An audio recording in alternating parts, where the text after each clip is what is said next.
So today we have such a great opportunity for us to learn and understand some stories and his kind deeds about Earth Store Bodhisattva. Well, when I preach sutras, I like to teach according to the original sutra, so you will learn the truth, and also to use very simple words so that everybody can understand. And you would be able to understand the true meaning of the sutra. Every sutra, everybody when they're reading it, you might have your own habits or connections, karmic connections, on different reasons. But the most important is for us to truly understand instead of argue a lot. So we need to learn Earth Store Bodhisattva's spirit and his great deeds. This is the most important. So Earth Store Bodhisattva in Mahayana Buddhism system, he's a very important bodhisattva. Because of him, the whole system now has a very integrated structure with the upper, middle, and lower, and it also matches the law of nature. This law is the law of causality. Anybody who do good will be rewarded, and if you harm, and you will have consequences. So where the consequences will be has something to do with this sutra. So now I'm going to explain and teach the Earth Store Sutra.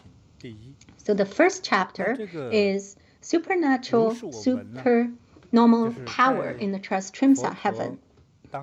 Thus have I heard, when Buddha was living in the human realm, that was 2,500 or 2,600 years ago. At the time, we don't have, recorders or voice recorders or, video recorders, and we don't even use the language very well. I mean, the written language very well. I've never heard a sutra that has been recorded at the time when Buddha was expounding it. Usually it's after Buddha has already entered into nirvana. His disciples, students, sometimes they will gather together, then they would have several times of assembly. The first assembly, second assembly, the third assembly, when they get together, they will record together, and they will think, oh, at that time, where was that when Buddha was teaching, and what did he taught? What sutra or what teaching has he expounded? And so all these great seniors, elders, or important disciples, and even the disciples of important disciples, and when their memory is put together, then they would confirm, yes, this is the Dharma that Buddha expounded. And after all of these, recordings of the sutra, then now we have these sutras. I think they're pretty perfect. I don't have any doubt. And this sutra is a very perfect sutra. And at least for me, I have learned greatly. Thus have I heard. So once Buddha expounded this Dharma, I heard the original one, the true teachings. Wen means hear, and so Buddha said that. I heard the original one, the original teaching.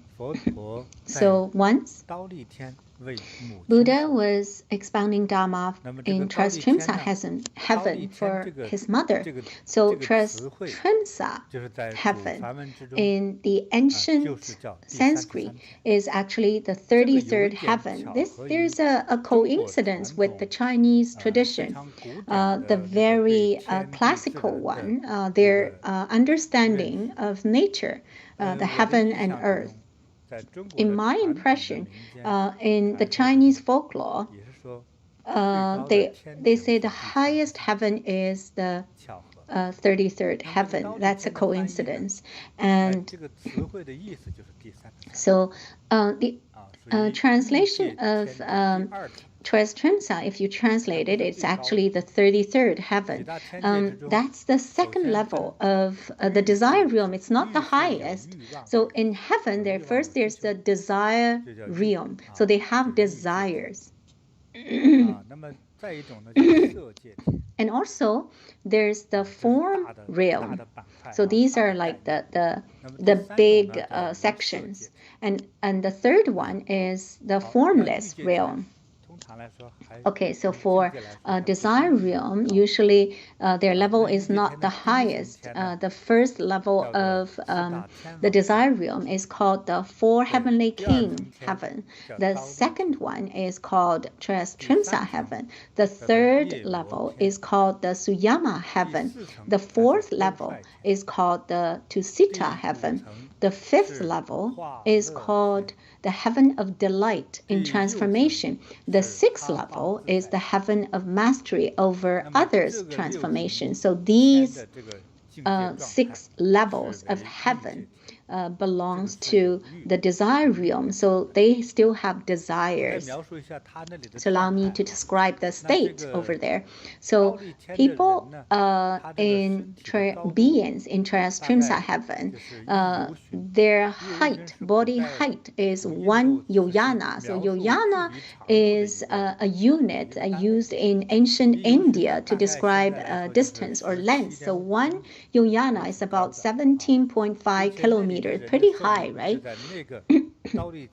And also their lifespan, so according to Trayastrimsa heaven, according to the time over there, is 1,000 Trayastrimsa years.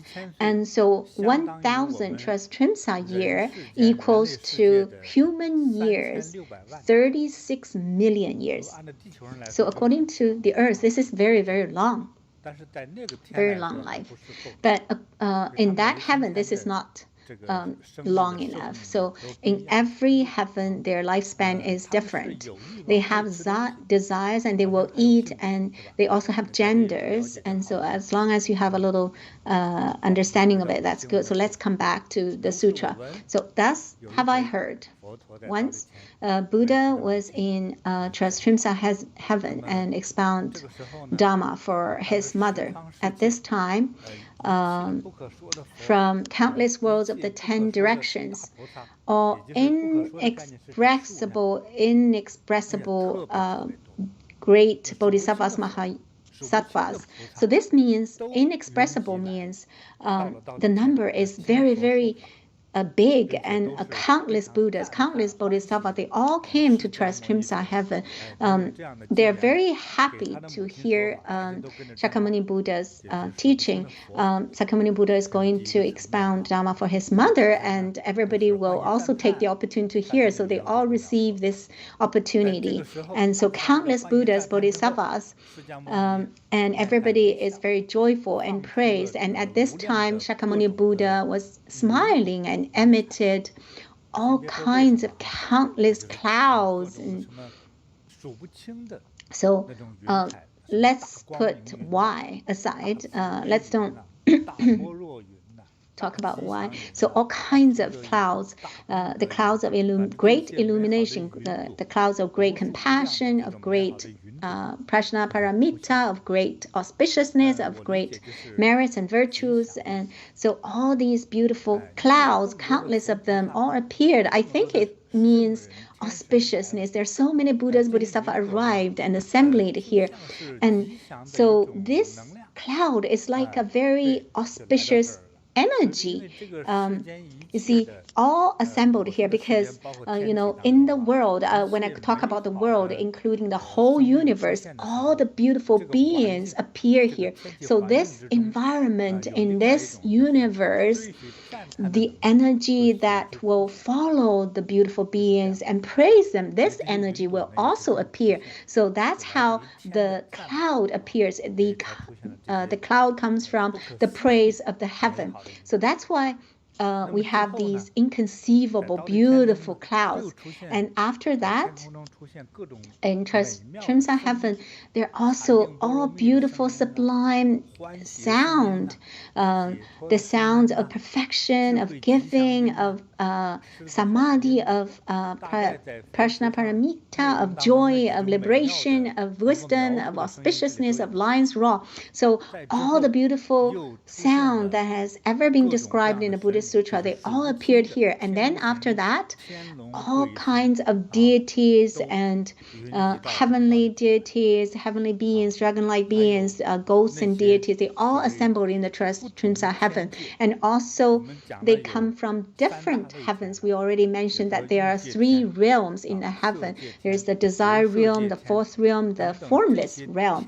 So all these deities of the heavens, all these celestial beings, the important beings, all assembled here. For example, the sea deity, the heaven deity, the night deity, the deities of happiness, of liberation, all kinds of deities, they all come here. And even some, usually people will be frightened when they hear like the deities from the ghost world.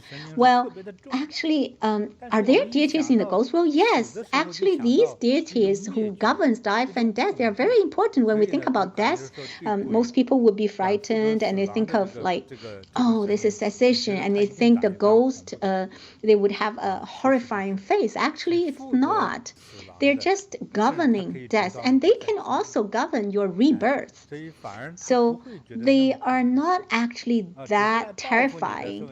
Only the ghost that comes to take revenge when you harm others and they take revenge, then they might be terrible. Like maybe a female ghost might have like messy hair or bleeding face, and you will be frightened. But the great deities that governs the ghost realm, they come. So all the ghost kings, like the evil-eyed ghost king, the blood-consuming ghost king, the vital energy-consuming ghost king, the disease-spreading ghost king, the poison-controlling ghost king, the kind-hearted ghost king, the poisonous ghost king, the ghost king of blessing and benefit, of great love and respect.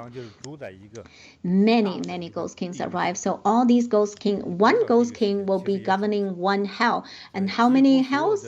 Countless. And so all these governors and the ghost realm, dead, celestial realm, they all join this assembly in the Trayastrimsa Heaven. And so this is really wonderful, and across the realms and heavens. And at this time, Shakyamuni Buddha talked to Manjushri Bodhisattva.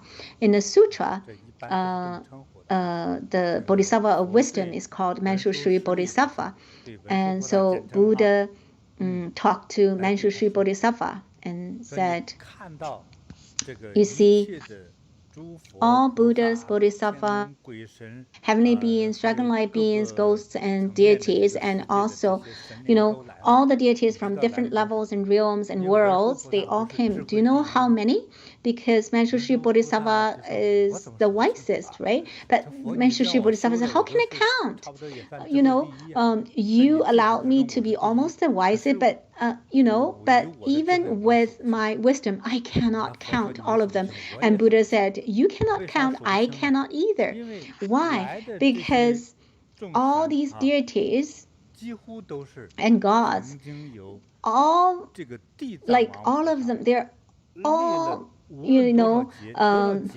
have been helped by Earth Store Bodhisattva through many, many eons. So one eon is like billions of years. So through many, many eons of life and time, so all these beings and deities and gods who come here, they are the beings who have been helped and saved and rescued by Earth Store Bodhisattva in these many, many, many, many eons. And they all came. Of course, it's countless. And this, so the Trayastrimsa Heaven needs to be expanded. Otherwise, they cannot hold so many beings. And if it it's a movie theater, then probably it would explode. And so it's just so many, just countless and immeasurable. And because Earth Store Bodhisattva in all these eons has saved so many beings, including, so Master Sri Bodhisattva said, oh, that's why, even though I have already cultivated for so long, I still think it's inconceivable. It's really wonderful. And he said, oh, yeah, now I hear you say Buddha, now I learned. And then Master Sri Bodhisattva said to Buddha, well, Buddha, you have already told me this. I'm so happy and joyful. I received another wonderful teaching. And this wonderful thing, here he actually means some Buddhist disciples, including those sound hearers, those small attainments, including heavenly beings, dragon-like beings, the 8 legends of heavenly beings and dragon-like beings, and some future beings. Maybe they would doubt. Maybe they won't believe. You think that there's a very sacred assembly in the Trayastrimsa Heaven, but what if they don't believe? And maybe they would even slander or malign. And if that's the case, I really hope that Buddha, you could give us some teachings to tell in more detail about what Earth Store Bodhisattva has done, and what kind of inconceivable deeds he has done, and what kind of vows he has made. So Buddha told Master Sri Bodhisattva, in a third order world system of 1 billion worlds, all the grass and trees and reeds and mountains and stones and sand, and all of them, when they add all of these together, the number of all of them. So in Buddhist sutras, they usually use the grain of sand in the Ganges River to describe the number, but that's still not enough. And every single grain of sand in the Ganges River is another world. Oh, I think my brain, maybe all of our brains are going to explode, yeah? It's really mind-boggling, and it's just huge number. It's just impossible to calculate that great merits and virtues, so this is what it means. And so why there's so many beings coming to such a great assembly, and it's just really impossible to make an analogy, and impossible to calculate so many beings. And so this number that Buddha described in that original sutra, our mind is really difficult to comprehend. Well, talking about the Indian Ganges River, well, any river, the sand in the river, can you count? Actually, there's no numbers, and even more, even bigger numbers, like in every single grain of sand, there's another countless and immeasurable world, and in that world, there will be 1,000 Ganges River, and in each Ganges River, every single grain of sand. Oh my gosh, how can you think about that? No way. It's difficult. It's even impossible to translate or explain. It's just never be able to measure. It's just so big. So Buddha used such an analogy, and Buddha even add another sentence. So Earth Store Bodhisattva's merits and virtues are actually thousands of millions times more than this number that I have used this analogy to describe. Oh my gosh, our mind really is going to explode. It's just impossible to describe. And Buddha said again, Manju Shri, Earth Store Bodhisattva's great vows is really inconceivable if in the future, we are the future beings for them. And so whether man or woman, if they have ever had an opportunity to hear Earth Store Bodhisattva's name, either they really praise or pay respect or gaze at or pay reverence, and sing his name and or mantra or make offerings or paint Earth Store Bodhisattva's picture or sculpt Earth Store Bodhisattva's statue, then if those beings do this, the merits not only allow them to be reborn in Trayastrimsa Heaven, they would be reborn there 100 times and they will never fall into the evil realms of hell. And so when we talk about this, do you understand? If you want to realize his merits and virtue, it's so simple. You only need to sing praise and maybe even just chant silently and maybe make offerings or, sculpt statues. And these all can create and generate these virtues and merits. And then you will have 100 times opportunity to be reborn in the Trayastrimsa Heaven, which is the same realm and heaven as where Shakyamuni Buddha's mother resides. And 100 times, and you will never fall into hell.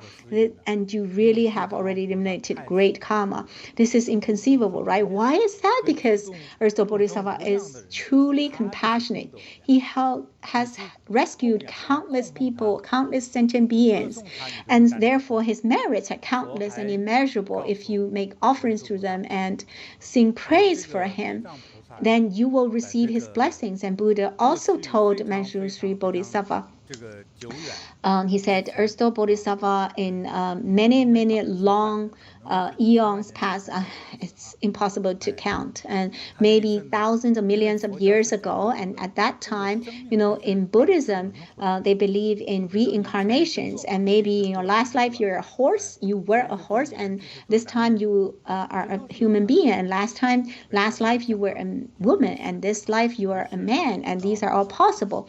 So he said in one of his life, Earth Store Bodhisattva was born as a son of a great elder. And in the sutra, an elder was probably someone who's respected by the people. And this Earth Store Bodhisattva was the son of that great elder. So at that time, there was a Buddha who lived in that world, and the Buddha's name was Lion Swift, Rousing, Perfect in 10,000 Practices, Tathagata. So this elder son once was blessed with an opportunity to see the appearance of the above-mentioned Buddha. And, this is such a great opportunity. He saw the Buddha's features and characteristics are so dignified and awe-inspiring and wonderful and excellent. And he had so much admiration. And so he quickly come to ask Buddha, "Oh, Buddha, how can we also have such, beautiful, excellent, dignified appearance like you?" You see, so he asked Buddha how he can get such a perfect appearance and features as a Buddha. Interesting, right? And Buddha is also very interesting. He said, if you want to cultivate to have and blessed with such an appearance like me, then you need to forever help all sentient beings with the Buddhist Dharma. So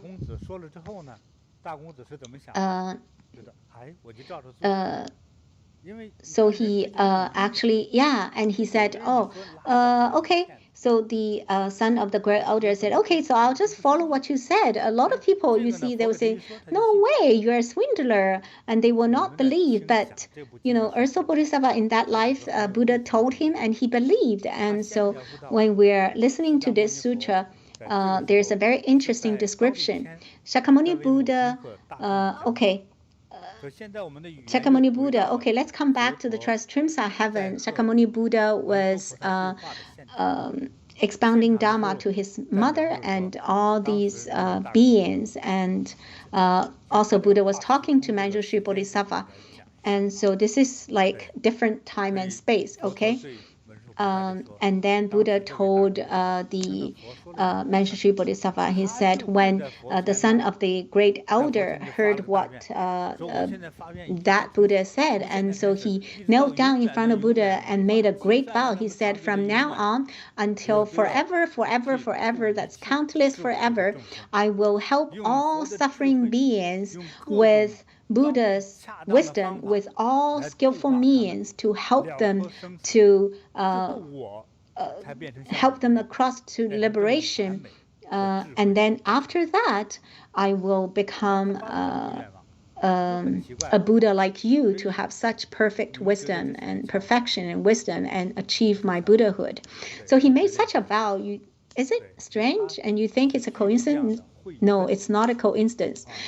He has such a perfect root of wisdom, and Buddha said that was in one life. And before that life, did he do any kind deeds? Of course, yes.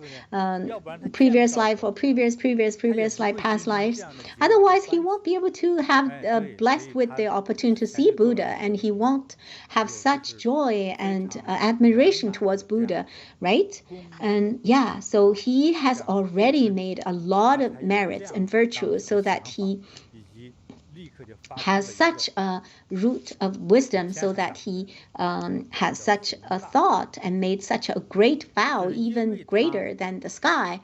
And because this son of the great elder made such a huge vow in front of Buddha, even until now, he has already experienced like countless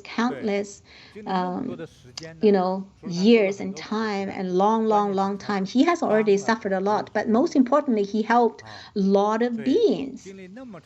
And after such a long time, and even after such a long time, he's still a bodhisattva. He hasn't yet achieved Buddhahood. I think this worth our pondering. Maybe later you would ask, why he helped so many people and still bodhisattva? In the future, we'll discuss that. Okay, next. So in inconceivable time ago, at that time there was a Buddha living in the world, so it's another time and space. So it's difficult to count which year was that. It's already beyond what human beings can count. Maybe, I don't know how many billions of years ago. And at that life Buddha, there was a Buddha living in the world, and this Buddha's name was Awakening Blossom Samadhi Mastery King Tathagata. The lifespan of that Buddha was 400,000 million asamkhya eons. So how to calculate this lifespan? It's just like forever. Is there a life that lasts so long? I think so, because human beings' lifespan is too short. If you live very well, 120 or 300 years, that would be a legacy. And but think about the stones or rocks on Earth. Usually the rocks on Earth will live over 2 billion years. And what about Earth and other planets, just the planets in the solar system? The Earth is not the oldest one, right? Therefore, this universe, the Earth in the universe is just like a small cell. And so when we go beyond the Earth and beyond the solar system and look back at the world, living like billions of years is very normal. And so at the time when this Buddha was in the world, that was the age of semblance Dharma. So this means the Buddha's true physical body was not there, but at the time people will not be able to see this Buddha's true body, true physical body. Maybe they're just revered to the Buddha's image. So at that time, there was such a story. This was the story that Buddha Shakyamuni was talking and telling at the time. So there was a Brahman woman.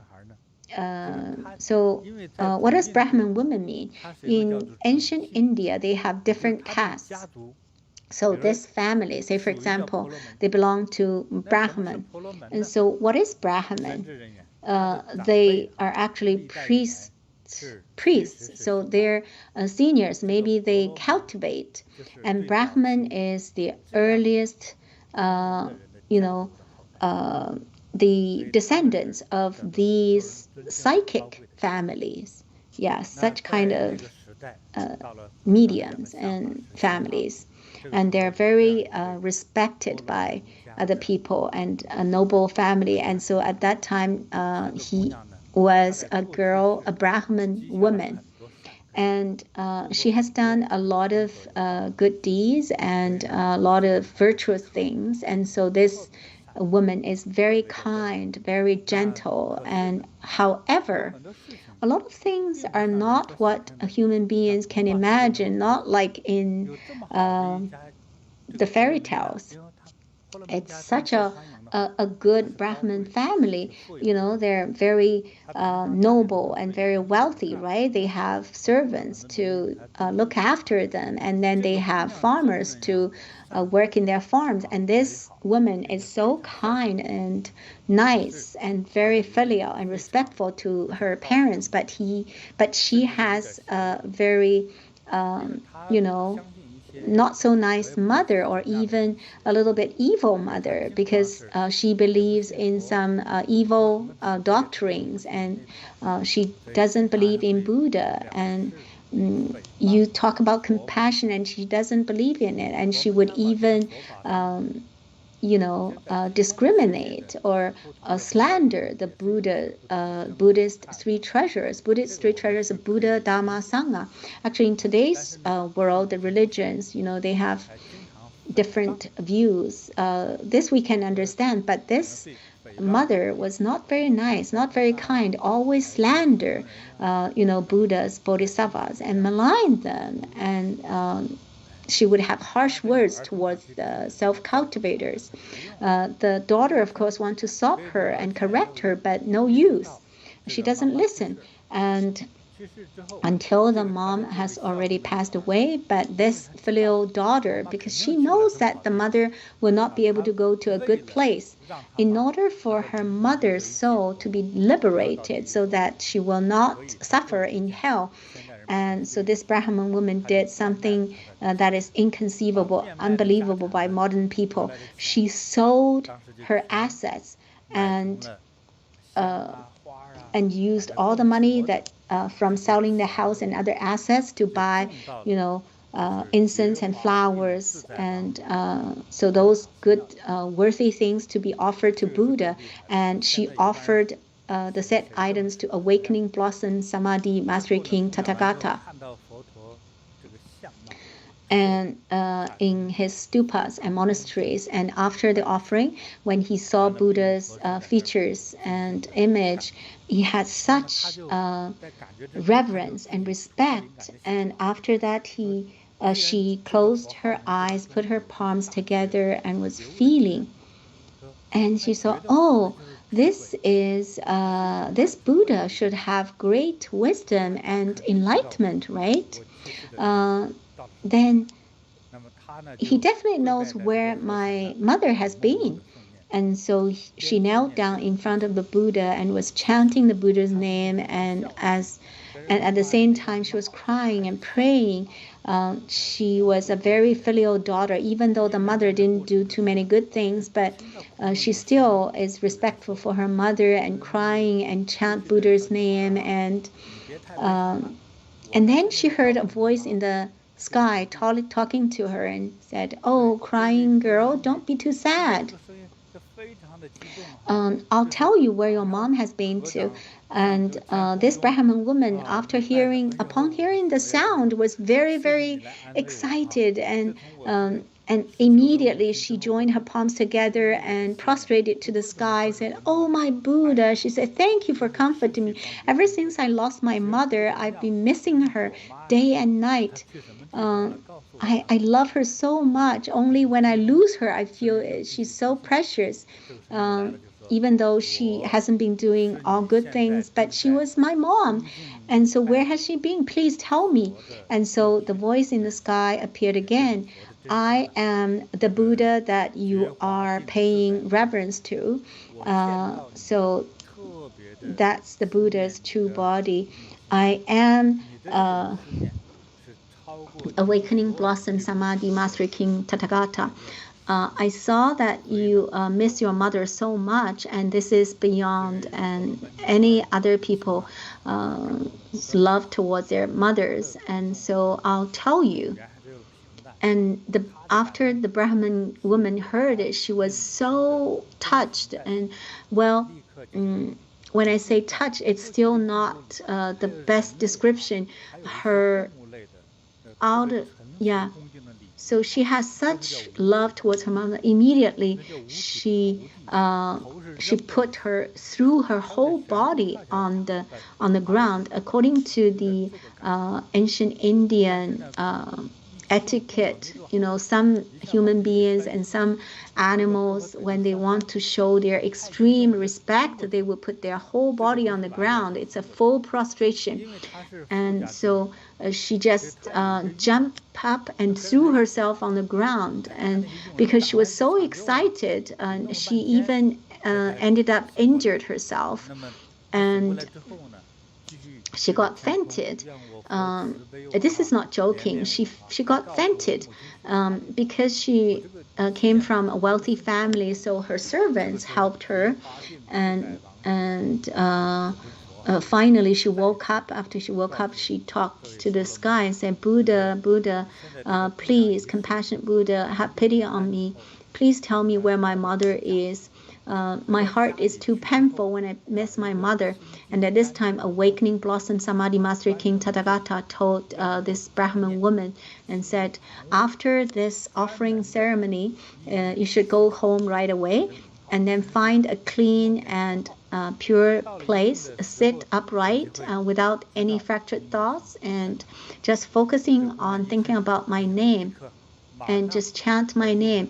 To a certain time, you'll know where your mother is. And then this girl, of course, immediately went back home and find the cleanest house. And according to what Buddha said, she sat upright meditating on the name of Awakening Blossom Samadhi Master King Tathagata. And she sat there and meditated for a whole day and a whole night. And after such a long time, she suddenly felt that she saw a big sea. And she was right beside the sea, but she saw that the water in the sea is seething. And it's like boiling water, very, very hot, like a boiling hot water pot. And on this, the surface of the sea, there are lots of men and women. Human-like beings are trying to escape and hide, but there's those evil beasts. Their bodies are iron, and their teeth are steel, and they were shining cold light and trying to catch these people, whether man, woman, old or young, and catch them and bite them and bite their bones. And also there are some yaksha. Yaksha is a different kind of being, a little strange shaped, maybe belong to ghosts or monsters. And then they really have very strange appearances. Some have many eyes, some have many heads, and some have many feet, some have many teeth, and their tusks are outside of their mouth. And what's the benefit of that? When they catch the animal or something, then the animal won't be able to escape. So carnivores all have these long tusks, and so these yakshas, it's a very special kind of living state, and they have several heads and several mouths and several paws and several feet, and they should be like monsters. And so they just drove these people to the evil iron beasts, and after they grab the people, then they would toss them over so that the evil beast would eat them. It's very cruel and bloody. And however, the Brahman woman, she, because of the Buddhist blessings, she was quite composed, and she was not afraid and not in panic. She believed in Buddha because she believed in Buddha and did a lot of kind deeds. And in her previous life, she even went. In her previous life, she did a lot of kind deeds, and so when she saw this, she was not shocked and not horrified, and so she was just observing. And then there was a ghost king comes, not a low-rank ghost, and this ghost king's name was Poisonless, and so the ghost king greeted the Brahman woman and said, "Hello, Bodhisattva," and then how come you come here? And the Brahman woman asked, "What is this place?" And the ghost king, "Oh, this is, don't be afraid. This is the first sea west of the great iron-enclosed mountains." And the girl said, "Oh, I heard about this iron-enclosed mountain. Is there hell inside?" "I heard about it." The ghost king said, "Yes, there are hells here." "How come I come to the hell then?" The ghost king said, "That's interesting. There are only two possibilities. Either it's because of Buddha's Bodhisattva's awesome supernormal power, then they can come here. The second kind is because they committed too many crimes and have too many bad karmas. So these are all wrongdoing beings. Other people, even when they buy tickets, they cannot come here. But why are the water seething?" And the ghost king said, "Oh, this is because all these beings, they have done a lot of bad deeds, and they have just died within 49 days of their decease, of their death, and so they haven't done any much good things, and so their lack of virtue, and that's why they're suffering here. So they will catch them and eat them, and then after that their soul will jump out, and then the iron beast will catch them again and grab them again and bite them, and so they will forever experience this suffering because they have these offenses. Another problem is that this is just the first layer. So these are newly deceased ghosts. So 49 days, he doesn't have any friends or families or children or any cultivators who release their souls or do any merits for them. So nobody offer lights for them, nobody do merits for them, and so that's why they're repeatedly experiencing these sufferings here and waiting for the judgment. So this Brahman woman,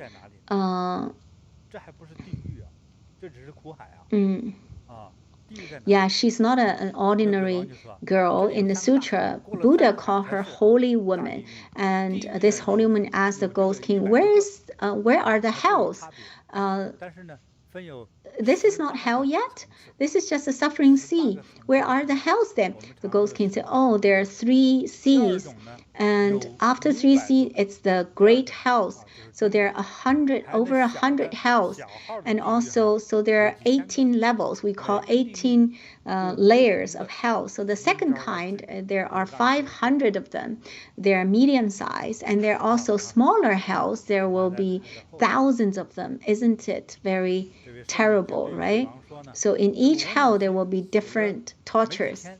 And so this holy girl asked the ghost king, he said, "My mother just died not long ago. I miss her very much. I don't know where her soul is." And the ghost king said, "Oh, Bodhisattva, what did she do when she was alive?" And so this holy girl was very frank and direct, and she said, "Oh, my mother was very attached to some wrong behaviors and always attached to evil views and evil doctrines, and always ridicule and slander the Buddhist 3 treasures, Buddha, Dharma, Sangha. Even though we tried to stop them, stop her, but she persuade her not to do that. But sometimes she'll be happy and she will change, but after a while she will forget and do the wrong thing again, always like that. And sometimes she will believe, sometimes don't believe. And so I'm sure she hasn't been to a good place. Help me to see where she is." And Poisonless said, "What is your mother's name?" So she said, "My mother's name, my parents are both Brahmins. My father's name is Sihu Shen Xian." and my mother's name was Yue Di Li. And Poisonous, the Ghost King said, oh, because for a long time, the girl's mother has been making offerings to Buddha. Such a merit and virtue has already allowed her mother to be reborn in heaven. She's not in hell anymore. And so the Ghost King joined his palms and respectfully said to the holy woman and said, you can go home now without worry and don't need to be sad. Don't miss your mother too much. Your mother, at the time, she did have offenses, but after 3 days, because of her filial children, did a lot of offerings and merits for her in front of the awakening blossom Samadhi Master King Tathagata, so that her, your mother and also chanted the Buddha's name. So your mother has already been released from hell and has already been reborn into the good realm to enjoy happiness. So after the Ghost King speak, he very respectfully put his palms together and bowed to the Brahmin girl and then left. So this Brahmin woman, she was actually just meditating at home, and so she meditated for a whole day and night. After this, it just feels like it was a dream, and after the Ghost King left, she woke up and she felt, oh, was that real or not? And so when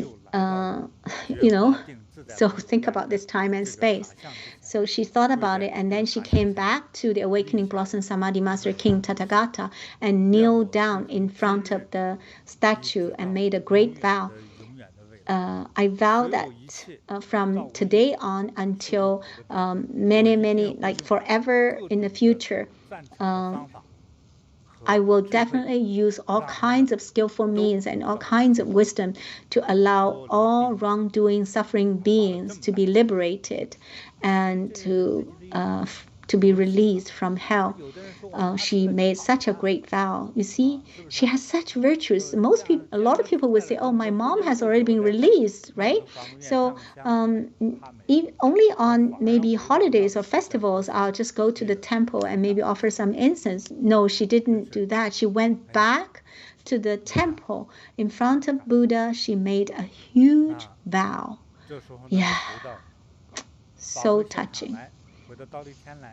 So now, now let's come back to the assembly in Trayastrimsa Heaven. Buddha told Manjushri Bodhisattva, just now I mentioned the Ghost King Poisonless. He's now the leader in wealth, Bodhisattva. Okay, so now we're coming to a different time and space, okay? So the Poisonless Ghost King was the leader in wealth, Bodhisattva, and the Brahman woman is now the Earth Store Bodhisattva. So this is clear. Very touching, very touching. Ordinary people would be impossible to understand. How can someone have such a huge, kind heart and suddenly make such a huge vow, right? Yeah, I can only, just so touched. So, he's really our example, role model. And so Grandmaster, Earth Store Bodhisattva was the son of a great elder, and he just saw that the Buddha's features are very dignified, and he was very, very respectful, and he made a great vow wanting to help all sentient beings. As a young person, and he was just admiring the Buddha's appearance and features and didn't even cultivate. And is it possible for him to make such a great vow? Yes, this is a very noble question, Grandmaster said, because your vow is something in your spiritual world, right? Something a manifestation of your spiritual world, right? It has something to do with everybody's foundation of cultivation and your kind behaviors. Earth Store Bodhisattva in different lives, even though he has different roles, and whether man or woman, whatever state or role he took, he had accumulated kind connection.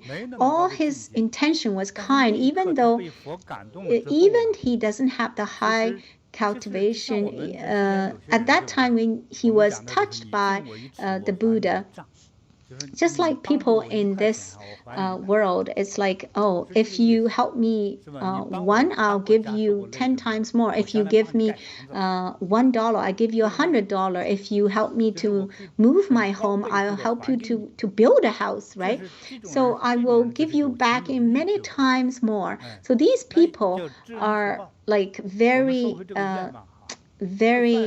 sentinel and always are very grateful. And so they always give back. And so Earth Store Bodhisattva in one life, he was a normal human being, right? His merit was not that huge. But with the Buddha's compassionate teaching, he felt.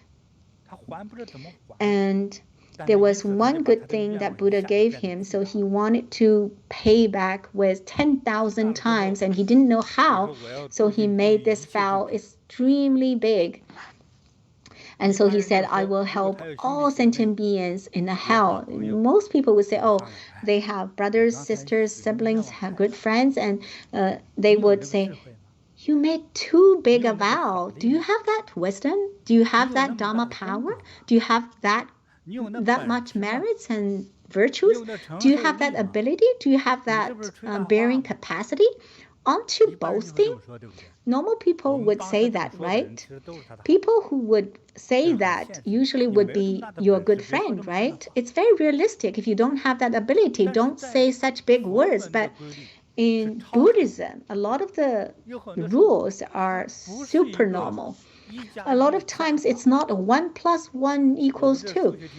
I don't know in Mass if there is something that is transcending. It's like you take one and then it's just like magic, becomes 10,000, and immediately 10,000 becomes 1,000,000. And I don't know, my one becomes 10,000 and my 10,000, right? Is like 100 million. So 10,000, every 10,000 there will be a much bigger number following it. So in Buddha Dharma, it doesn't matter. So it doesn't matter. You can make great vows, but so if you have sincerity, it's just like this foolish man who aspired to move the mountain. It sounds stupid, right? But this kind of spirit actually can accomplish great causes. And so a lot of people who made a lot of money or are very successful, they're usually not because they are very clever, it's because their perseverance. And so in Buddhism, it's not because you're smart, it's because of your vows. Actually break a lot of people's way of thinking, the logic. So in Buddhist, so usually say causality. If I always help people, there will people help me, right? If I always compassionate, then my face would show kindness, right? This is like if I try to lose weight, then my waist will be smaller size. So this is just a basic rule. But these are the simplest rules, but there's also some miracle rules, or say, for example, your heart is here, Buddha will know. And let's come back to the vow. You have such a big vow.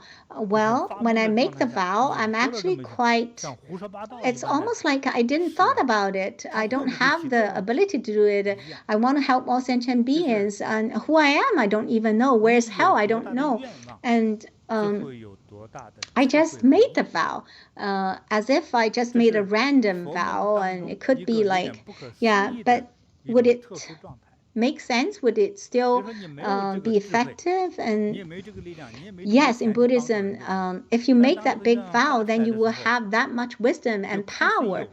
And ever since you maybe at the beginning you don't have that wisdom, you don't have that power, you don't have that much money to help people, right? But after you have made this vow, then you start to have the power, the ability. And why is that? How did it come? No, it's a secret. It's a secret. I can't tell you. I'm not able to tell. Anyways, it will come. And if you want it, you need to be sincere. Yeah, as long you cannot just make a vow and then just sleep every day. That doesn't work. And so a lot of things, it's like as long as you have the compassion vow, as long as you have sincerity, it will realize. Yeah, so then the wisdom and power will come. There's another question, is that the Brahman woman, very filial. However, her mother humiliated the 3 treasures and eventually went to hell. So the child is so good, but the mother is so mean and so not so good. Does that mean something? Well, Grandmaster says, when we reincarnate, we don't know whether we'll be a good person or a bad person. Say, for example, the mother gave birth to the daughter. Usually, the elder should know more than the younger, right? Maybe the life knowledge, the mother would know more than the daughter, but the daughter might know more about kindness. It's because of the daughter's merits accumulated from previous life. So they are born with a kind heart. You see a lot of kids, if on the floor you see some worms or spiders, sometimes the kids will be afraid. But if you want to kill the worm or the spider, the kids doesn't want it. And if there's a little white rabbit and the dad said, oh, let's kill the rabbit, I'll cook it for you, the child might cry and say, no, don't kill, we need to protect the little rabbit, right?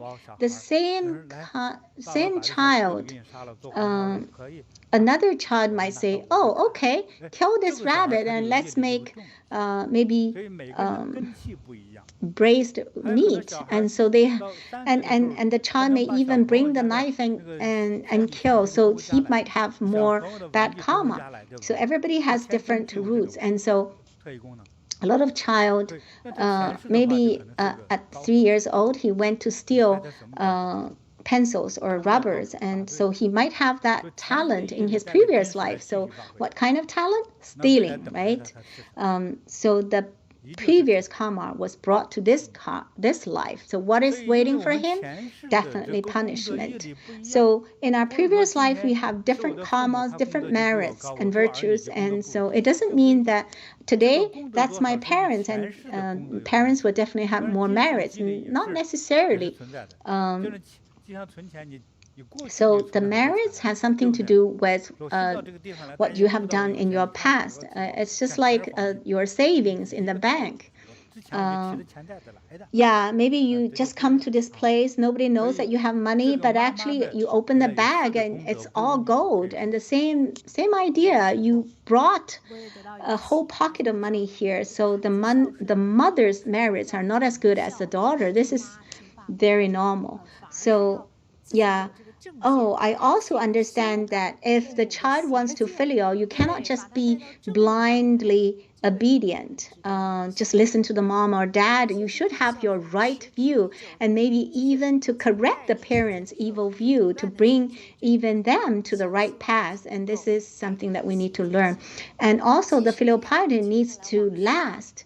And the mother when the mother was in the human world, the daughter was correcting her at all time.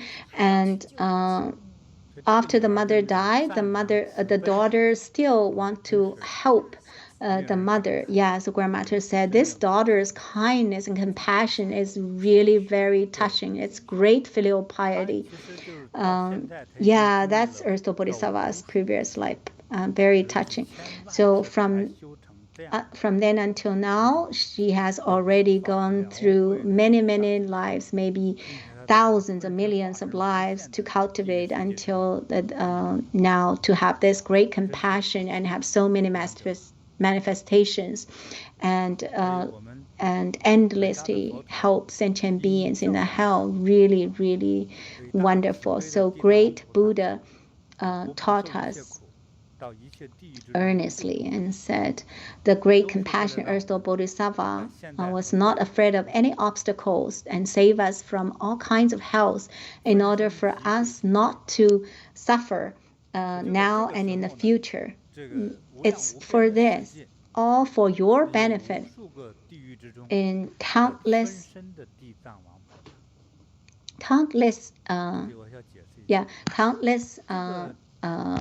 manifestations of Earth Store Bodhisattva. So I need to explain, in the earthen world, in the human realm, maybe the hell is just this one or that several ones.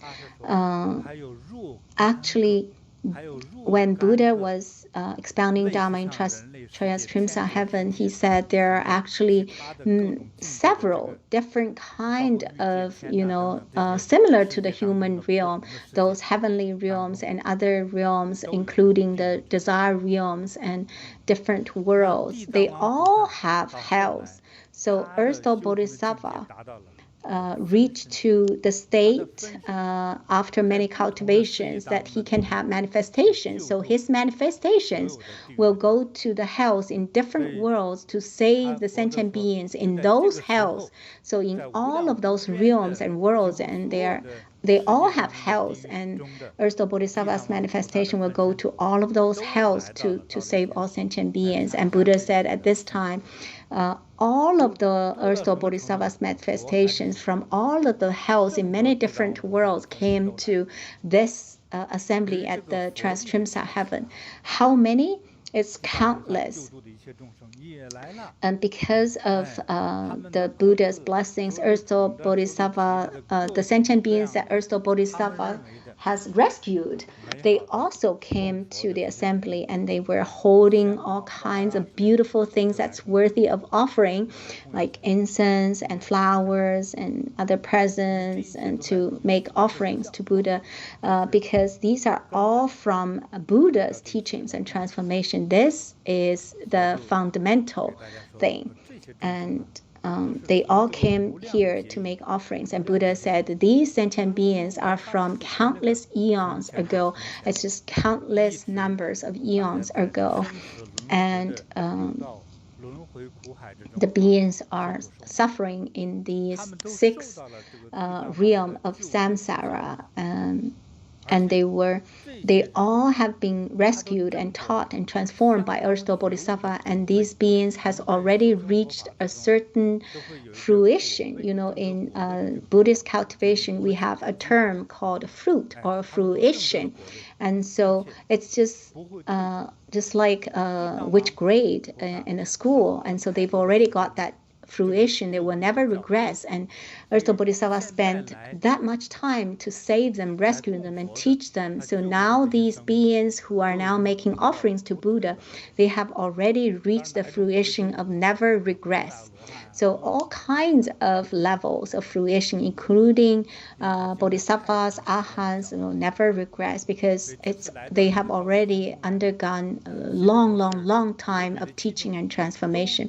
So when they come to the Trayastrimsa Heaven, they were extremely excited, and they all wanted to use the greatest reverence to gaze at and pay reverence to Buddha, and they never want their eyes to leave Buddha, because they all receive Buddha's blessings, and through this is all through Earth Store Bodhisattva's rescue and teaching. So Buddha's blessings are through Earth Store Bodhisattva's rescue and teachings and transformation. And at this time, Shakyamuni Buddha extended his golden, graceful arm and used his supernormal power. Remember, use supernormal power to put his hands on Earth Store Bodhisattva's head, and also the countless immeasurable Earth Store Bodhisattva's manifestations to do the crown empowerment. Because there were countless Earth Store Bodhisattva's manifestations here.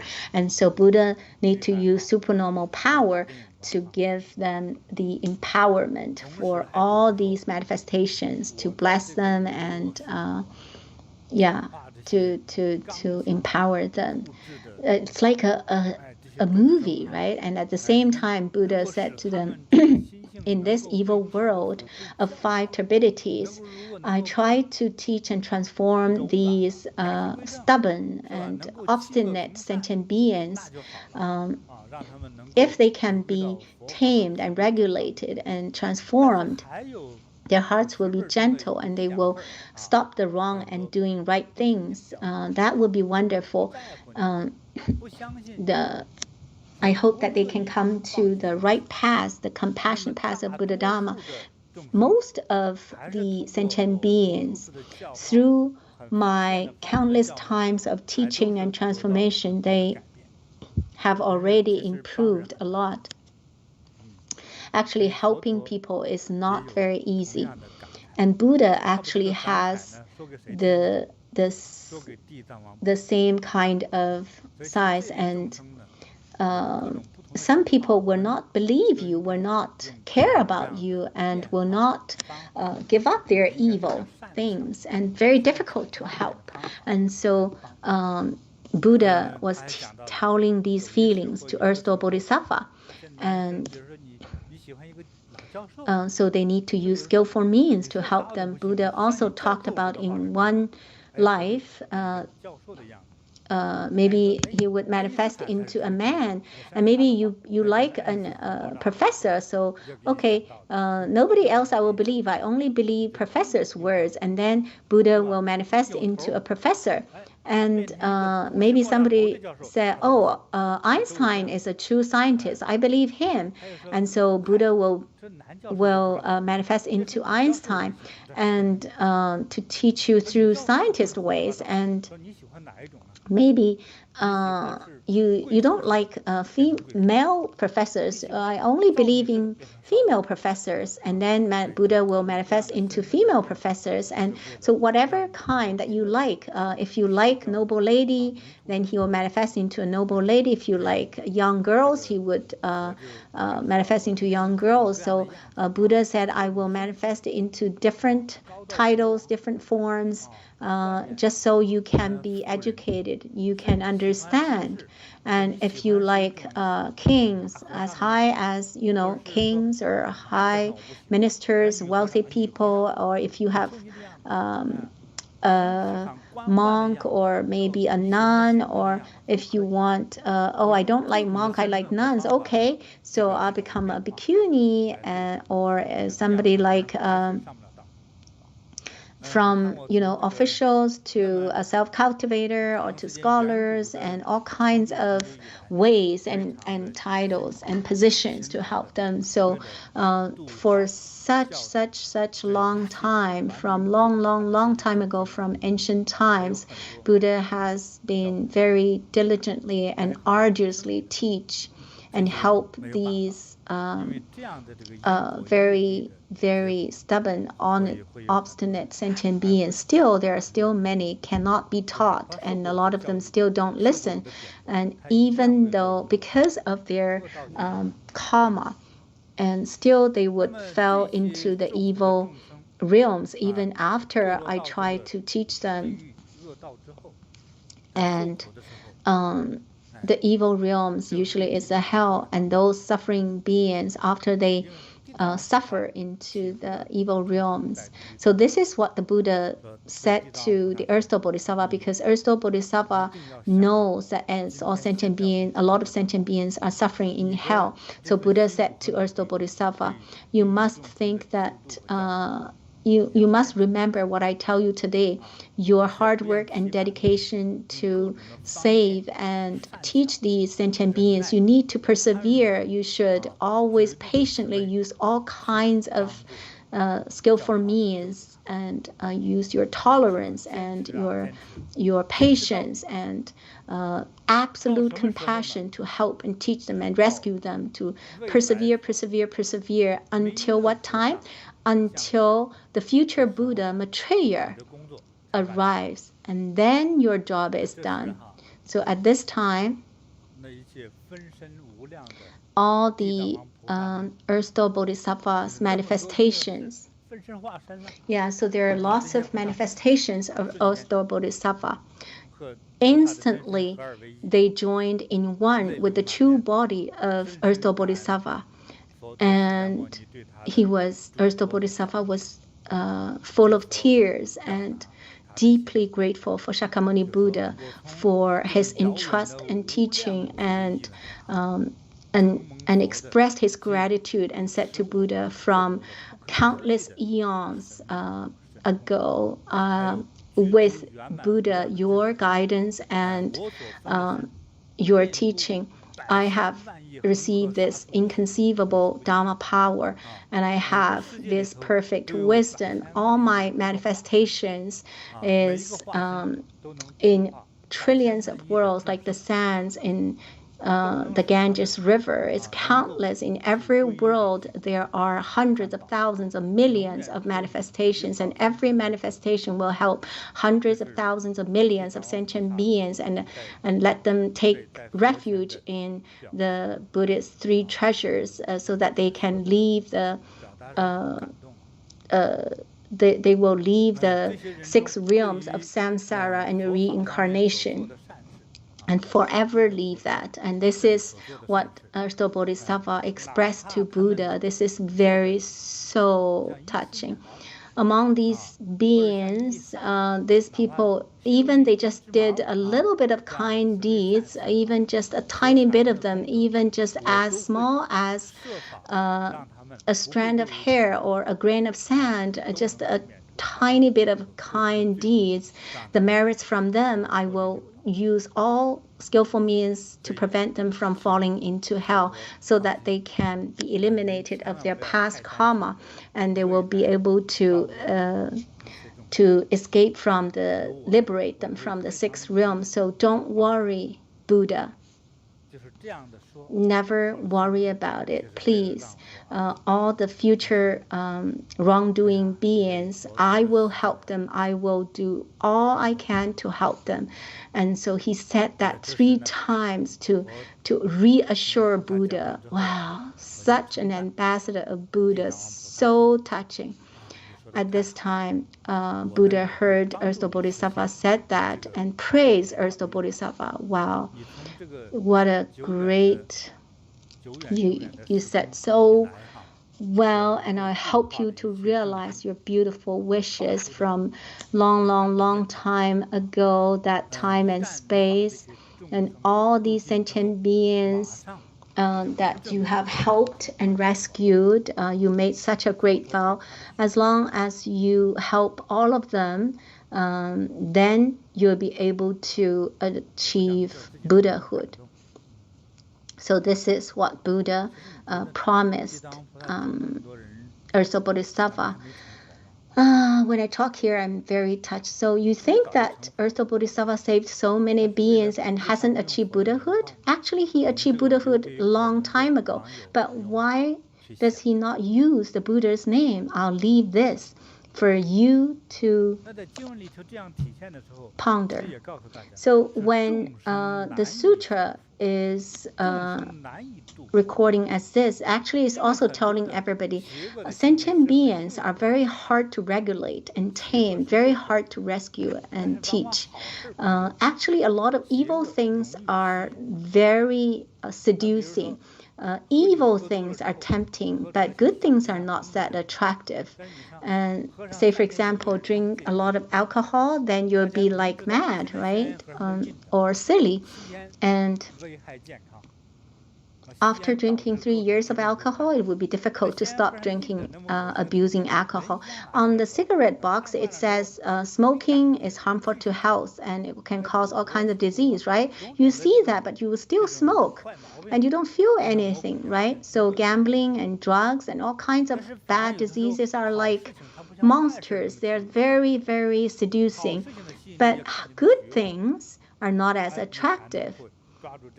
Yeah, only through your good route you can catch the opportunities and climb up. So when the good things doesn't have that much attraction, so Buddha was saying, I try to teach all sentient beings, so working so hard with so many skillful means, still I cannot help them 100%. Some of them, after listening to my teachings, still 20 or 30% of them don't listen. And then they're so stubborn and obstinate and, and adamant. And they, maybe at this time they have changed. And after 2 days, you don't see them, they do bad things again. And when they see them and you change them, you would talk to him again, he will change. After a week, then he will go back again. It's like you pull one step, he would go one step, and if you let go, they will bounce back. So there's so many of these people, they're almost going to have fruition, but then they have so much, greed and attachment and discrimination, and then when they have the arrogance, it's like kicking a soccer. Almost they're going to get the goal, but then he actually kicked the goal into their own team's goal. They will score. Yeah, so then, which means that they will go back to hell. So there are lots of people like that. You think that they cultivate pretty well, they do merits, they cultivate the practice, but actually, if you only just persevere another year, you will have the composure and fortitude. Just one more year, but the karma came, lack of merits and virtues, and a lot of karma. You fell, and you already cultivate for 5 years. Only one more year, you'll be coming up and elevated. Why is that? Lack of virtues, too much karma. And Buddha also, and I have these experience too. I always say, I don't have enough wisdom. I feel like I don't have enough power.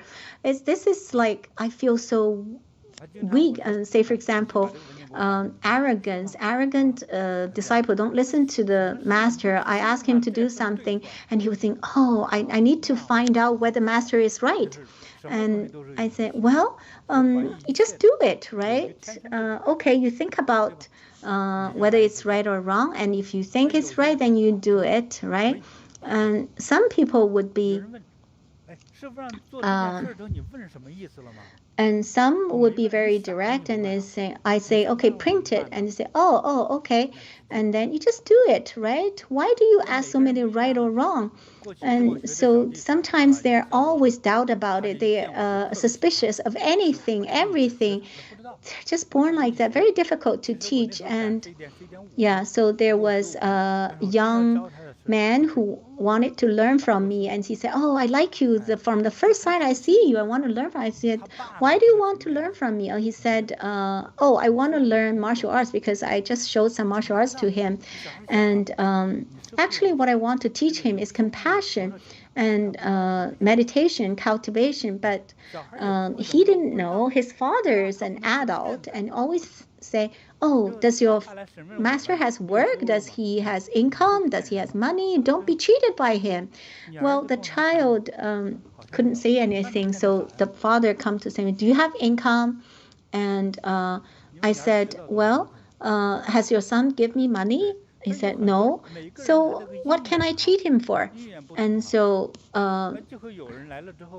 everybody has different cause and conditions. Some people, when they come, they feel, oh, that's Master. The first time they see me, they haven't seen my picture, but then they have a connection and they will immediately bow and even make some offerings. So this is a very kind and good karmic connection.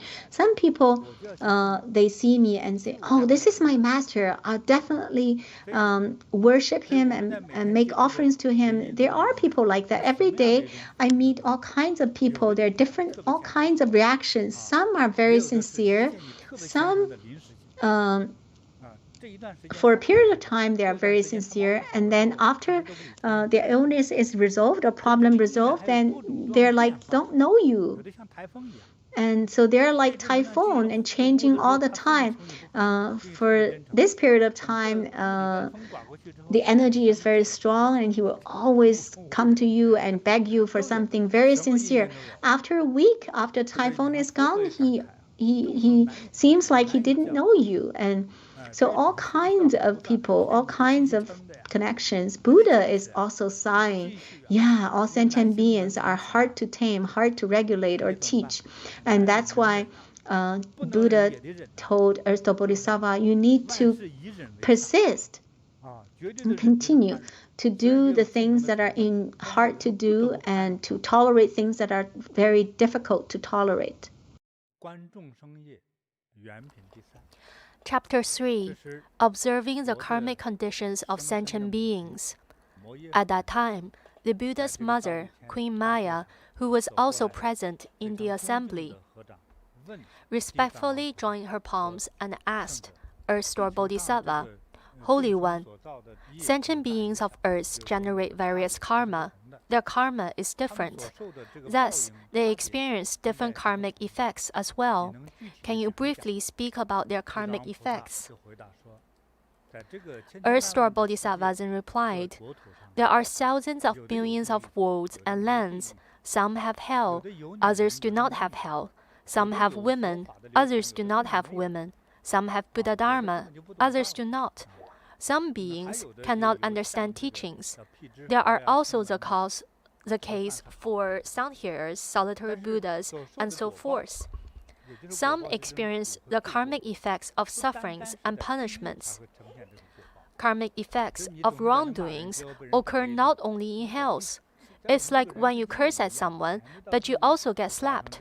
The karmic effect occurs in the human world as well. Cause and effect manifest even before you fall into hell.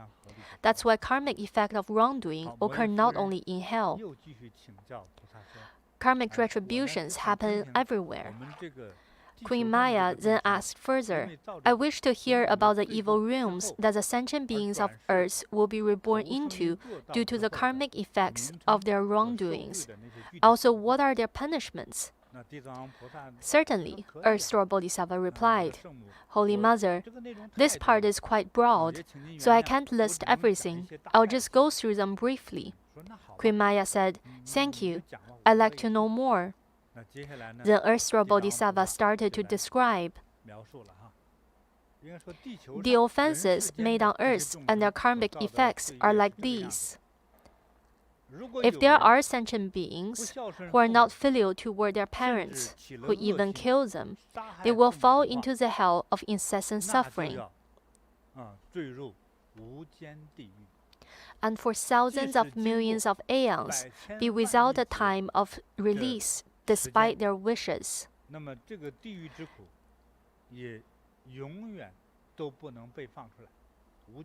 Incessant means continuous, non-stop.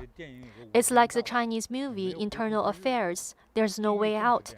The hell of incessant suffering is also called the relentless hell. Those who are banished to the hell of incessant suffering will be punished for eternity, without a day of being released. If there are sentient beings who shed a Buddha's blood, that means hurting a Buddha, hurting monks,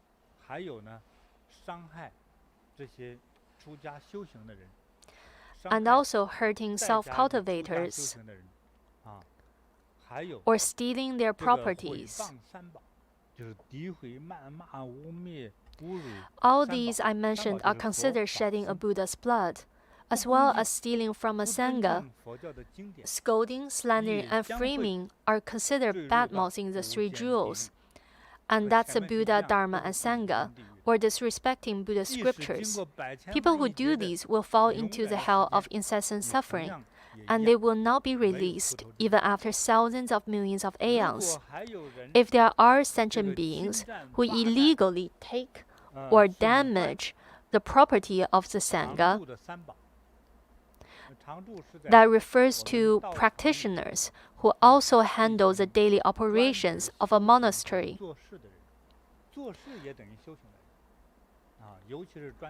So especially people, practitioners who work at a monastery. So never take or damage a monastery's property illegally. That includes monasteries, statues, sutras, household items, money, and other things. Also, do not humiliate monks or nuns, male or female self-cultivators. Do not commit sexual acts in the monastery. Do not kill or harm ordained monks or nuns.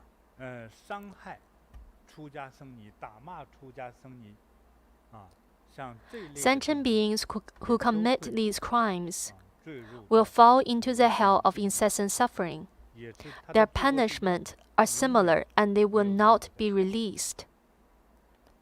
There may be people who pretend to be monastics, but their hearts are not those of monastics. These people are after money and fame or some other intentions. Their goal is not self-cultivation or liberating sentient beings. In this case, they've sinned too. There may be people who abuse the property of Sangha, embezzle the Sangha or monastic's properties, or deceive lay devotees. These people who lie to followers of Buddhism, they might brag about their achievements. They lie and deceive others. They scam for money.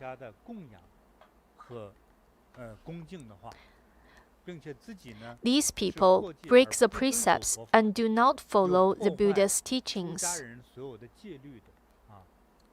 In addition, these people also do the opposite. Not only do they fail to abide by the precepts, but they also commit many evil wrongdoings. Sentient beings like these will fall into the hell of incessant suffering and be without the time of release. There's more. If there are sentient beings who steal from the Sangha, such as clothing, food, household items, vehicles of transportation, tools, money, grains, and etc., if they take anything at all from the Sangha that is not given to them, they will fall into the hell of incessant suffering, and, as well, be without a time of release. It's very scary. Earth Store Bodhisattva then concluded by saying, Holy Mother, if there are sentient beings who commit such offenses, they will fall into the hell of fivefold incessant suffering. Fivefold, 5 times as great. Although the offenders pray for their suffering to stop, even just temporarily, that will not happen even for one thought moment. Then, Queen Maya again asked Earth Store Bodhisattva, why is that hell named Hell of Incessant Suffering? Earth Store Bodhisattva replied, the hell are within the great iron-enclosed mountains. There are 18 of the great hells. Second to them, there are 500 hells, each with a different name. And next, there are thousands of other hells. The hell of incessant suffering is not like a small house. It's like a large castle that is 40,000 kilometers in perimeter. It's very big. Imagine how many people could fit in. It's hard to count. The city walls are made entirely of iron and are 5,000 kilometers in height. No one can escape. Atop these walls are a mass of fire without hardly a gap. Within this hell city, the various hells are interconnected, and each has a different name. There is a very special hell that is named Incessant. It is 14,000 kilometers in perimeter. Its hell walls are 500 kilometers in height, all made of pure iron. There are flames at the top reaching to the bottom, and there are flames at the bottom reaching to the top. Fire burns everywhere in this hell. And therefore, the implements of punishment includes iron snakes and iron dogs. They're all burning hot and spewing fire. The iron snakes and iron dogs patrol on top of the hell walls, running in a counterclockwise direction, and nobody can escape. There's no way. In the hell of incessant sufferings, there is a large iron bed that extends for 5,000 kilometers. There are many iron beds in the great hells. When one person undergoes torment there, that person sees their own body filling the bed. That person sees many clones of their body lying on top of numerous iron beds. When many people undergo torment there, each person sees their countless bodies being tied to the great iron bed. It's similar to an illusion. This is not a simple hell. Then the suffering starts. There are thousands of yaksas and evil ghosts. Their mouths opens wide, and their teeth protrude out like sharp swords. Their eyes are large and round, and are flickering like lightning. Their hands are bronze claws that pull and drag the wrongdoers. There are also yaksas wielding large iron halberds. A halberd is a weapon similar to a long iron spear. It's used to pierce the wrongdoers. They pierce the wrongdoers from their mouth, head, or chest. They toss the wrongdoers into the air and catches them again. Then the wrongdoers are tossed into blazing fire or onto the iron bed. There are iron eagles flying in the sky. The eagle's sharp beak peck at the wrongdoers' eyes and eat their eyeballs. There are iron snakes that strangle the wrongdoers' necks, suffocating them. Not only do the snakes bite you, but they also strangle you by the neck. Long nails are driven into the wrongdoers' joints as punishment. The wrongdoers' tongues are pulled out and plowed through. Their bowels and stomach are drawn out and chopped up. Molten bronze is poured into the wrongdoers' mouths. The wrongdoers are driven into lakes of molten iron. They undergo various punishments and myriads of deaths and as many births. When they die in hell, they are brought back to life for more punishments. They die from torture and are reborn to suffer more. There's not 1 second of relief. These are the consequences brought about by their karma. That's why they suffer from such cruel punishments. They go through deaths and revivals thousands of times in a day, and the cycle repeats for eternity. It will never stop. They pass through millions of aeons like this. It's impossible to be released from the most cruel hell. Scary, isn't it? The lifespan of this hell is extremely long. The hell's existence is many times longer than any other ordinary world.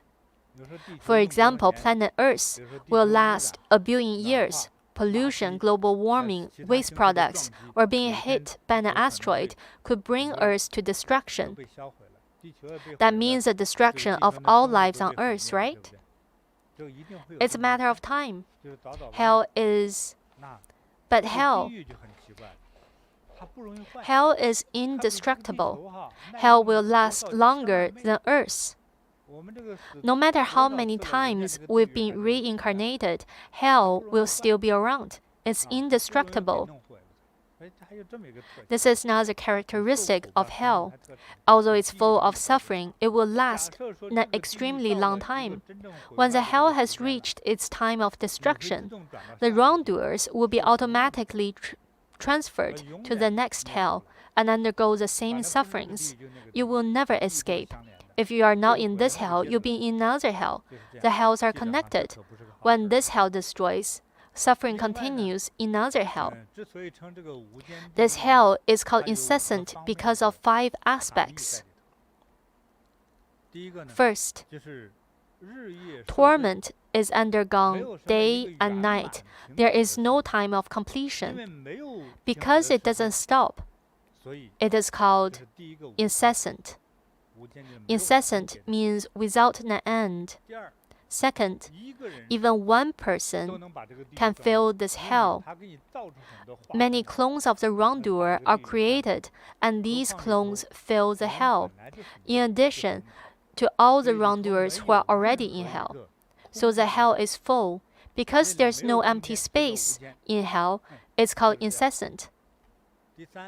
Third, the sufferings are continuous. There are many different instruments and methods of torture, such as iron forks, iron clubs, iron eagles, iron snakes, iron wolves, iron dogs, stone pestles and grinders, saws, chisels, ropes, iron donkeys, and iron horses. All these punishments are murderous.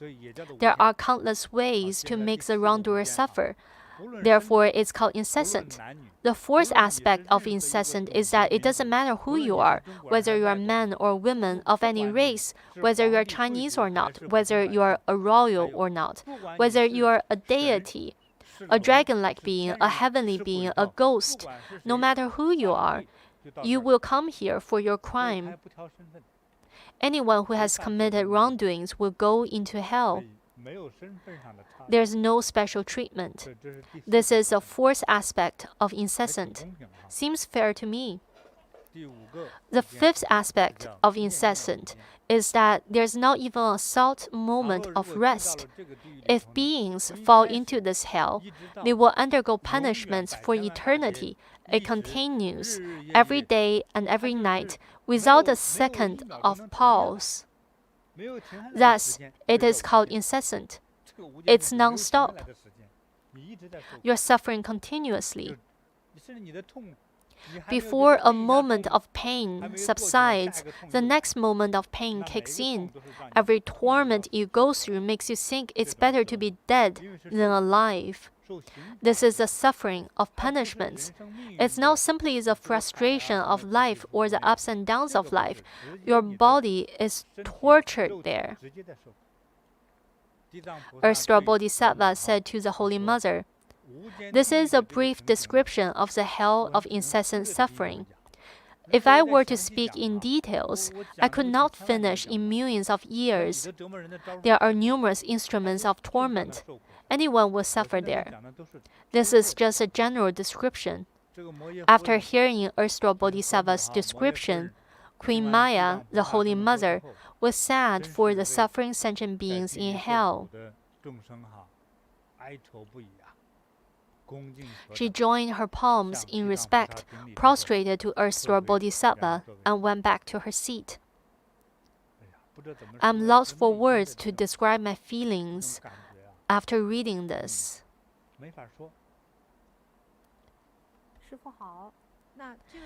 Dear Master, this is a sutra that the Buddha expounded for his mother.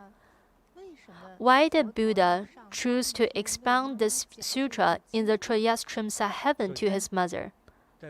First, why the Trayastrimsa Heaven? Because Buddha's mother was reborn into the Trayastrimsa Heaven. That's the reason. The Buddha was paying his mother a visit and thereby expounded the sutra to his mother. This is why it took place there. When Earth Store Bodhisattva was talking, I felt every mother who gave birth and raised their children has merits and virtues and deserves their rebirth in the Trayastrimsa Heaven. This is what I think. The sutra is not expounded only to Buddha's mother, but to all mothers in the world. Just giving birth to your children is not enough. A mother needs to raise and educate their children. You need to have this wisdom. Parents are responsible for every mistake their children make. Every parent is responsible. They have a duty. When their children break the law and are sent behind bars, you can't imagine how sad the mothers are. To what extent? Some mothers may totally go lunatics, and some others may even commit suicide. Since this is how serious things can get, I think every mother should read the sutra. We might make mistakes out of ignorance. Then our children may imitate their parents' behavior. That reminds me of a reality show a practitioner once told me about. It's about a woman who lived in the Hebei province of China. It was a reality TV show about marriages. A married couple from Hebei province was invited as guests on the show. They threw punches at each other and were calling for a divorce. They had no idea how to solve their problems, so they came to the show and led the audience to be judges. Who's right and who's wrong? Both of them are self-righteous, so they came. So what's the story? The husband was a construction contractor. He's a pillar of the family. The wife took care of the house chores, the kids, and the family. How did the conflict happen? Say, during festive seasons, the wife would return to her parents' house. You know, her home before she got married. She would ask the car to be polished. And she would buy a lot of expensive gifts when she returned to her parents' home. How expensive? About 10,000 renminbi per trip. The husband was not allowed to say things like, "Don't waste so much money, don't overspend." The wife said he had to buy it because she's the eldest daughter of her family. She said she was showing her filial piety. And then she called her husband an ungrateful son-in-law. When her husband said, "You didn't buy anything for my family," the wife would say that it's not her responsibility.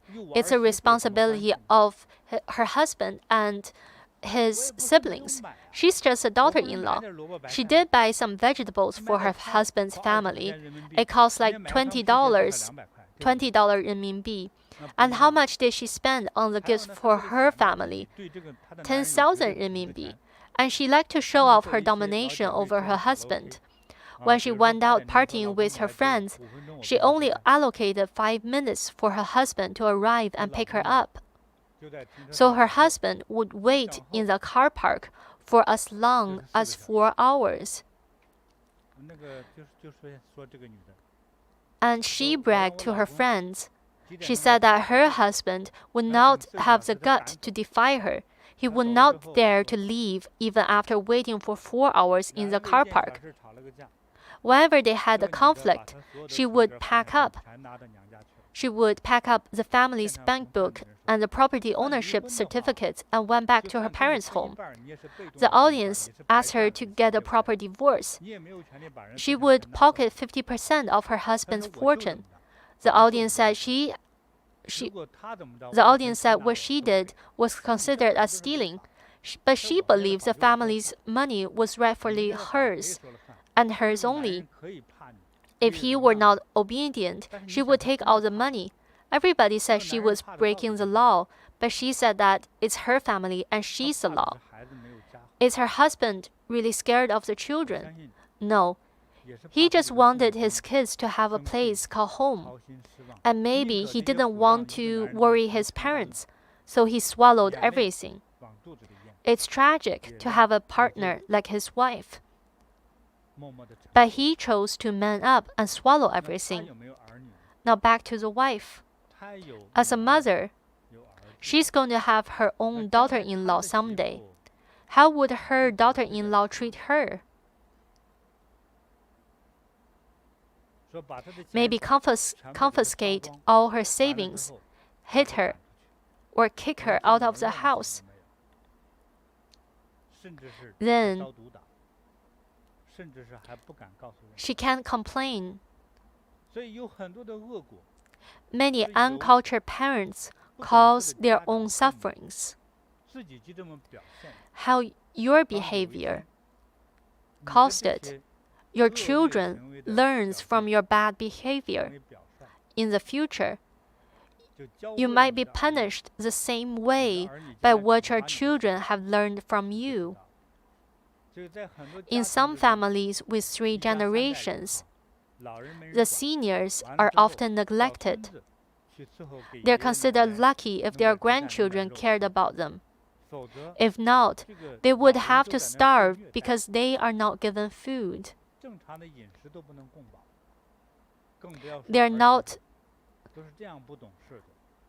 They're mistreated by their in-laws. You don't have to go to hell to suffer. A mother is her children's role model. One day, your behavior will be reciprocated in multiples back to you. You're close to hell when that happens. So all parents should read the sutra. Hell is terrifying. It's normal to feel pitiful for those who are banished to hell, but there's a reason why these people suffer in hell. A pitiful person deserves what they got. They made mistakes out of ignorance when they were still alive. Look at this woman that I told you about. She knew what she did was wrong, but she still did it anyways. That is like asking for a trip to hell herself, right? It looks like Buddha was expounding the sutra to his mother, but it's a valuable lesson to all mothers. All mothers should read the sutra. Be aware that your actions and your thoughts will naturally influence your children. In addition to behavioral education, there's also karma. Where will you be in the future? Would you only suffer in hell? You could live a hellish life in this world. Someone sent me a video before. It's about a woman in her 60s, and she was shouting in front of her son's house.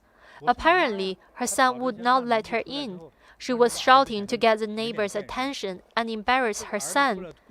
In the end, her son came out and told the whole story. The mother had abandoned her family for an easy life with another man while her son was only 3 years old. She abandoned her ex-husband who was poor. That's why no matter how loud she's shouting, her son won't let her in. Most parents are selfless and great, but some are ignorant. They're selfish. They just want to fulfill their desires and greed and leave their children and parents suffering. One day, karmic retribution will find us. When that happens, remember this. The law of nature is that if you give 1 unit, 10,000 units will be returned to you. More suffering is yet to come. You don't reap exactly what you sow, you reap extra. When you make offering to Buddha, you're rewarded more than what you have offered. You always reap more than what you sow, be it kindness or evil. That's what I call multiplication. So when you're suffering, don't complain too much. Ask yourself what you have done to deserve it. It's not just mothers.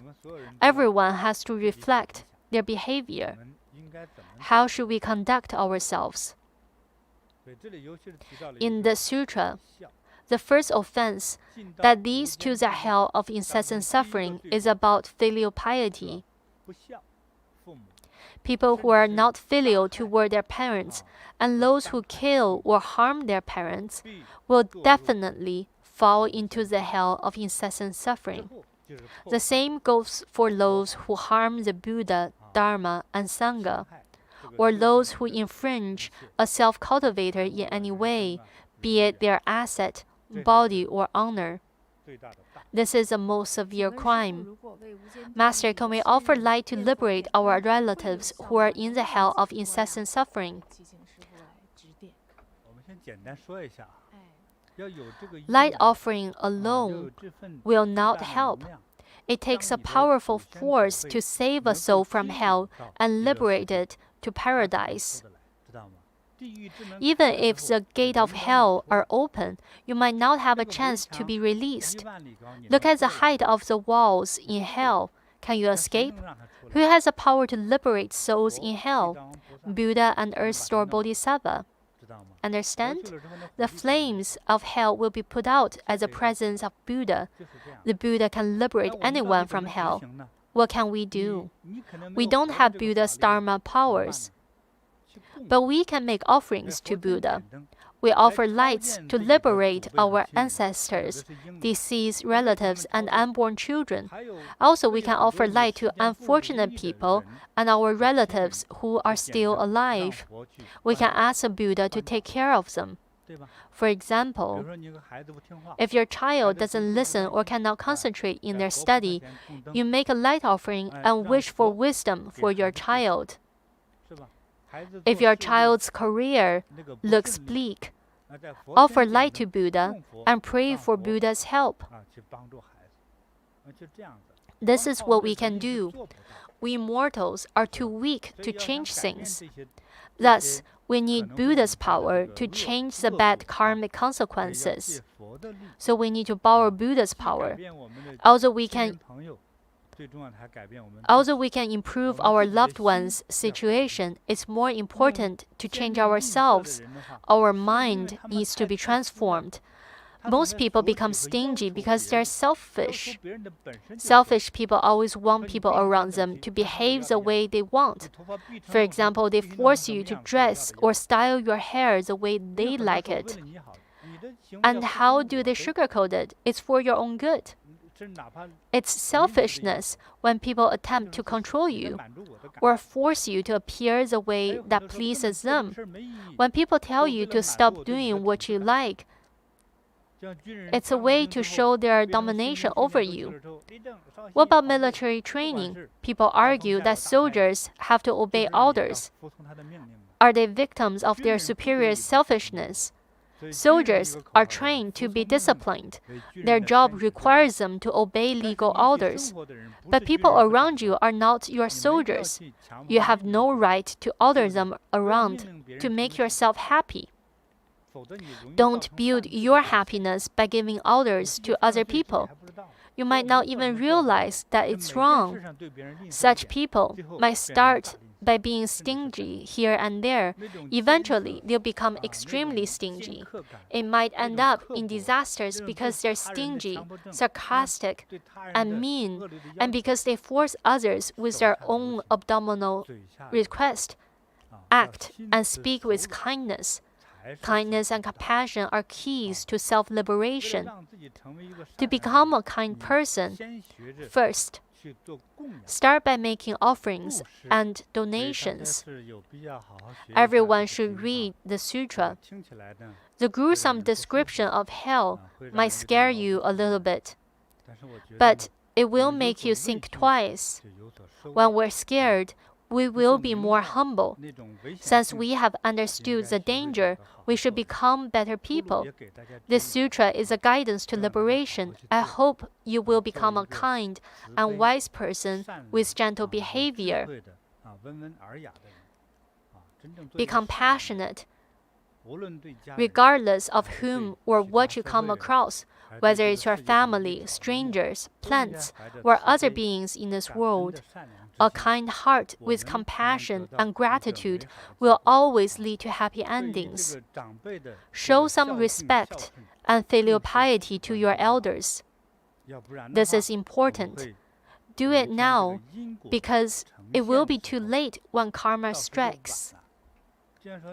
When you ignore a small wound on your leg, amputation might be the only way out when it gets worse. The doctor might say you should have treated earlier when you could, but you chose to ignore it and let it deteriorate. So when you know something is wrong, please change it as soon as possible to make yourself suffer less in the future. Most importantly, I believe everyone who have heard this sutra won't easily end up in hell or the sea of suffering, because we have all been shaken. We start to wake up from our ignorance. We are alert and are ready to be kind and compassionate. I wish you auspiciousness, a long life, joy and happiness. See you next time.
小小的红点里，人生就此欢喜。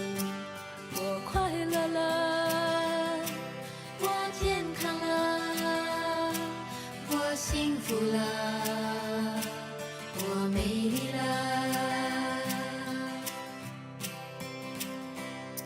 在茫茫人海之中，让我与你相遇。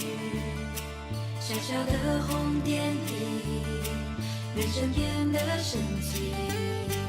我智慧了，我宽容了，我慈悲了，我自在了。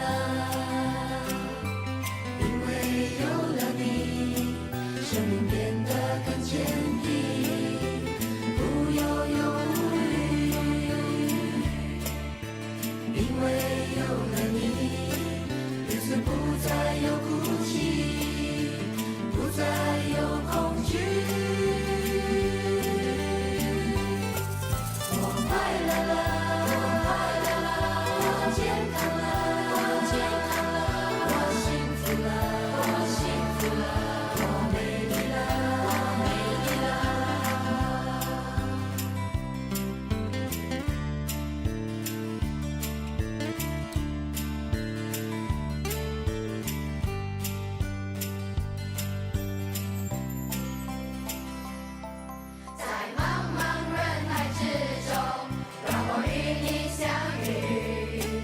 小小的红点里，人生就此欢喜。我快乐了，我健康了，我幸福了，我美丽了。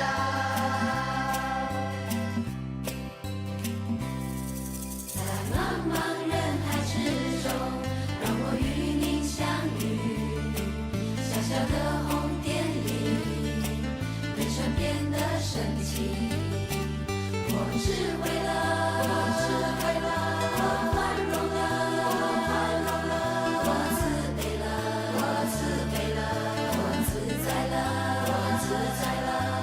因为有了你，了解生命的真理，修行的理义。因为有了你，日子犹如彩虹般美丽。我快乐了，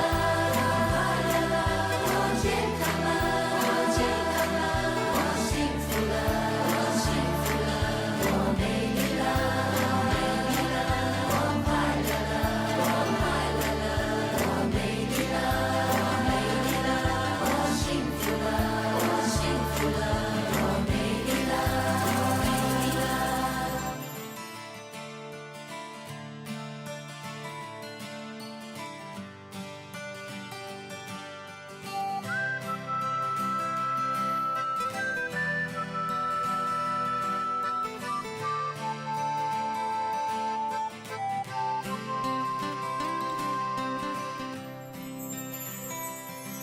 在茫茫人海之中，让我与您相遇。小小的红点里，人生就此欢喜。我快乐了，我健康了，我幸福了，我美丽了。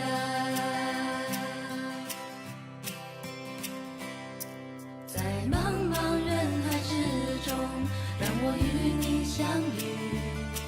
小小的红点里，人生变得神奇。我智慧了，